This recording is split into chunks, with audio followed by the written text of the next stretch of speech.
కృపాకరికరం సమాధానం గల మా పరలోక తండ్రి, మరోసారి మీ ఘనమైన నామానికి వందనాలు స్తోత్రాలు చేసుకుంటున్నాం.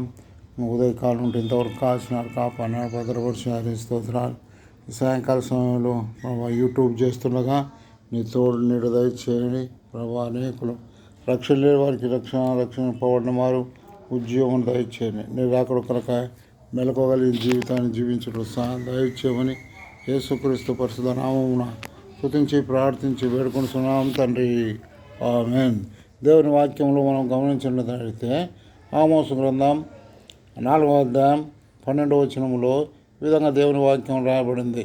కాబట్టి ఇశ్రాయేలులారా, మీ ఎడల నేను ఇలాగు చేతును గనుక ఇశ్రాయేలులారా, మీ దేవుని సన్నిధి కనపడుటకై సిద్ధపడుడి. మీ దేవుని సన్నిధి కనపడుటకై సిద్ధపడుడి. ఎట్లా సిద్ధపడాలా? మనం సిద్ధపడాలంటే ఒక ఊరికి పోయేదానికి మనం సిద్ధపడతాం. మరి ట్రైన్ కానీ, బస్సు కానీ, మరి ఫ్లైట్ కానీ, ఏదైనా కానీ మరి పోవాలంటే మనము ఒక 2 గంటల ముందే మనం సిద్ధపడి దాదాపు ఒక అర్ధ గంట ముందే మనము ఆ యొక్క బస్ స్టాండ్ కానీ, లేకుంటే రైల్వే స్టేషన్కి కానీ, లేకుంటే ఎయిర్పోర్ట్కి కానీ వెళ్తాం. సిద్ధపడి అన్నీ బ్యాగ్లో సర్దుకొని గుడ్డలు కావలసిన వస్తువులను సమకూర్చుకొని మనం వెళుతాం. అట్లాగా దేవుని సన్నిధికి మనం పోవాలంటే, దేవుని సన్నిధానంలో నువ్వు నేను కనపడాలంటే మనం సిద్ధపడి ఉండాలా. ఏ విధంగా సిద్ధపడి ఉండాలా అనేది మనం దేవుని వాక్యంలో చూసినట్టయితే, మరి 1వ సమూయేలు గ్రంథంలో మరి దేవుని వాక్యంలో రాయబడింది. ఏమంటే ఆదికాండం 3వ అధ్యాయం 9వ వచనంలో మరి దేవుడు ఏమంటున్నాడంటే, మరి దేవుడైన యెహోవా ఆదామా నువ్వు ఎక్కడున్నావు అని అడిగినాడు. అంటే ప్రభా, నీ స్వరము విన్నప్పుడు నేను చెట్ల చాటున దాక్కుంటుని అన్నాడు. కాబట్టి దేవుడు మానవునికి ఆది మానవునికి ఇచ్చిన 10 ఆజ్ఞలలో 10 ఆజ్ఞలు ఇచ్చినాడు. అయితే ఒక ఆజ్ఞను కూడా నెరవేర్చలేకపోయి మరి దేవుడి సన్నిధికి రాలేకపోయినాడు. సిద్ధపాటు లేనివానిగా మరి దాక్కున్నాడు. అందును బట్టి మరి దేవుని యొక్క శాపము, దేవుని యొక్క మరి అతడు చేసిన పాపాన్ని బట్టి అతడు మరి దేవుని సన్నిధానికి రాలేకపోయినాడు. కాబట్టి సహోదర నీవు నేను దేవుని సన్నిధానం కనపడాలంటే మన యొక్క తప్పిదములను మనము ఒప్పుకునే వారిగా ఉండాలి. అందుకే దేవుని వాక్యంలో రాయబడింది, అతిక్రమములు చేయవాడు వృద్ధులను కానీ వాటిని ఒప్పుకొని విడిచిపెట్టేవాడు దేవుని కనికరము పొందును అని దేవుని వాక్యంలో రాయబడింది. కాబట్టి సహోదర ఆది దంపతులు ఆదాము అవ్వలు ఎప్పుడైతే దేవుని ఆజ్ఞను అతిక్రమించినారో అప్పుడు దేవుని ఎదుటికి రాలేకపోయినారు. వారు సిద్ధపడి రాలేకపోయినారు. కాబట్టి నా జీవితాలలో కూడా మనం ఎక్కడైతే పాపానికి దాసులు ఉంటున్నాం, ఎక్కడైతే అవిధేయతలు ఉంటున్నాం, ఎక్కడైతే లోబడని వారిగా ఉంటున్నాం, ఎక్కడైతే తిరుగుబాటు చేసేవారిగా ఉంటున్నాం అనేది మనం చూసుకోవాలి. కాబట్టి ఆ విధంగా ఉన్నట్టయితే దేవుడు క్షమించుటకు ఆయన సిద్ధ మనస్సు కలిగిన వాడు అన్నాడు. యేసు రక్తం ప్రతి పాపమును కడిగి పవిత్రుగా చేయును అని దేవుడి వాక్యం 1 యోహాను 1వ అధ్యాయం 7వ వచనంలో రాయబడింది. మన పాపములను మనం ఒప్పుకునే ఎడల ఆయన నమ్మదగిన వాడు, నీతివంతుడు కనుక ఆయన మన పాపములను క్షమించి సమస్త దుర్నీతి నుండి మనల్ని పవిత్రులుగా చేయనని దేవుని వాక్యం రాయబడింది.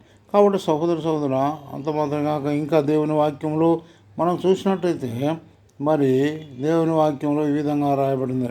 మరి నిర్గమాకాండము 3వ అధ్యాయం 4, 5, 6 వచనాలలో మరి మోషే కొడుక దేవుని సన్నిధానికి రాకలేక మరి ముసుగు కప్పుకున్నట్టుగా మనం చూడగలుగుతున్నాం. కాబట్టి సహోదర ఎందుకు కానీ మోషే దేవుని ఏర్పాట్లో ఉన్నవాడు. మోషే దేవుని ఏర్పాటు చేసుకున్నాడు. అందుకొరక పాట కూడా ఒక పాట రాయబడింది. మోషేను దేవుడు ఏర్పరచుకున్నాను తన ప్రజలను విడిపించుటకై అని పాట కూడా రాయబడింది. కాబట్టి దేవుడు మరి మోషేని ఏర్పాటు చేసుకున్నాడు. కానీ మోషే మరి దేవుని యొక్క సన్నిధికి రాలేకపోయినాడు. ఎందుకంటే అతడు నరహత్య చేసినాడు. ఐగుప్తులో ఫరో ఇంట్లో ఉన్నప్పుడు మరి ఒక యవనస్తుని ఐగుప్తుని చంపినట్టుగా మనం చూడగలుగుతున్నాం. అందుకొరక మరి దేవుని సన్నిధానం కనపడటకు ఆయన రాలేకపోయినట్టుగా మనం చూడగలుగుతున్నాం. కాబట్టి సహోదర ఇంకా దేవుని వాక్యంలో ఉండి మనం చూసినట్టయితే 1వ రాజుల గ్రంథం 19వ అధ్యాయం 11వ వచనంలో కూడా ఏలియా మరి ఎలిజబెత్ రాణికి భయపడి మరి ఏం చేసినాడు, మరి ఆయన దేవుని సన్నిధికి రాలేకపోయినాడు. ఒకప్పుడు ఏలియా మరి 3.5 సంవత్సరం మనసు కురియొద్దంటే కురియలేదు, వర్షం కురవద్దంటే కురవలేదు. మళ్ళా కురవాల ప్రభు అని ప్రార్థన చేసినప్పుడు కురవచ్చినది. అటువంటి దేవుడు, అటువంటి ఏలియా ప్రవచనం చెప్పే ఏలియా కొడుక ఎలిజబెత్ రాణి యొక్క మాటకు భయపడి ఆమె భయపడి దాక్కున్నట్టుగా మనం చూడగలుగుతున్నాం. కాబట్టి సహోదర నీవు నేను మన పాపాలను బట్టి మనము మరి మరుగ్గా ఉంటున్నాం. అందుకే కీర్తనకారుడు అంటాడు, కీర్తన గ్రంథం 132వ వచనంలో, ప్రభువా దోషములు నీవు కనిపెట్టిన ఎడల ఎవరు నిలవగలరు ప్రభువా అంటాడు. కాబట్టి సహోదర అంత మాత్రం కాక ఇంకా దేవుని వాక్యంలో మనం గమనించినట్లయితే యోహాను సువార్త 21వ అధ్యాయం 3వ వచనంలో పేతురు కొడుక ఏం చేసినాడు, మళ్ళా యేసుక్రీస్తు ప్రభువారు మరి శిలువ మీద అప్పగింపబడి తాను మృతి నొంది లేఖనం ప్రకారం ఈ లోకానికి వచ్చిన లేఖనం ప్రకారం మృతి నొంది పాతి పెట్టబడి తిరిగి లేచిన తర్వాత మరి యేసు ప్రభువు లేడు కాబట్టి మన పనికి మనం పదావని శిశువులను ఎంటబెట్టుకొని శిశువులతో చెప్పి నేను చేపలు పెట్టబోతున్నానని యోహాను సువార్త 21వ అధ్యాయం చేసినప్పుడు అతడు వెళుతున్నప్పుడు శిష్యులు కొడుక మేము కొడుకన్నా మీతో కొడుక మేము కొడుక వస్తామని యోహాను యాకోబు వీళ్ళంతా మరి బయలుదేరినట్టుగా మనం చూడగలుగుతున్నాం. వారు రాత్రంతా శ్రమ పడితే ఒక్క చేప కొడుక వలలోకి రాలేదు.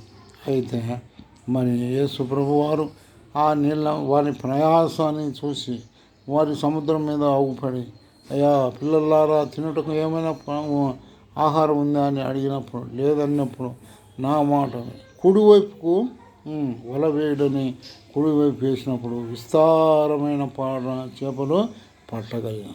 అప్పుడు పేతురు మరి ఆయన్ను చూసి యేసుప్రభు అని గ్రహించి తమ వస్త్రమును చెప్పి సముద్రంలో వస్త్రహీనుగా దుంకినట్టుగా మనం చూడగలుగుతున్నాం. కాబట్టి ఎందుకు దుంకినాడు అంటే ఆయన యేసు ప్రభువును నేను ఎరుగను అని 3 సార్లు బొంకినట్టుగా మనం చూడగలుగుతున్నాం. కాబట్టి సహోదర ఆ మాటను జ్ఞాపకం చేసుకున్నాడు. కాబట్టి అంత మాత్రం కాక పేతురు ఎటువంటి వాడంటే పేతురు ప్రసంగం చేసినప్పుడు 3,000 మంది రక్షణ మార్మస్ పొందగలిగినట్టుగా మనం చూడగలుగుతాం. మరి చెవు నరికినప్పుడు మరి ఆ చెవును బాగు చేసినట్టుగా యేసుప్రభు పేతురు చెవు నరికినప్పుడు పేతురు బాగు చేసినట్టుగా యేసుప్రభు బాగు చేసినట్టుగా మనం చూడగలుగుతాం. కాబట్టి ఎన్నో అద్భుత కార్యాలు ఆశ్చర్య కార్యాలు చేసినట్టుగా మనం చూడగలుగుతాం.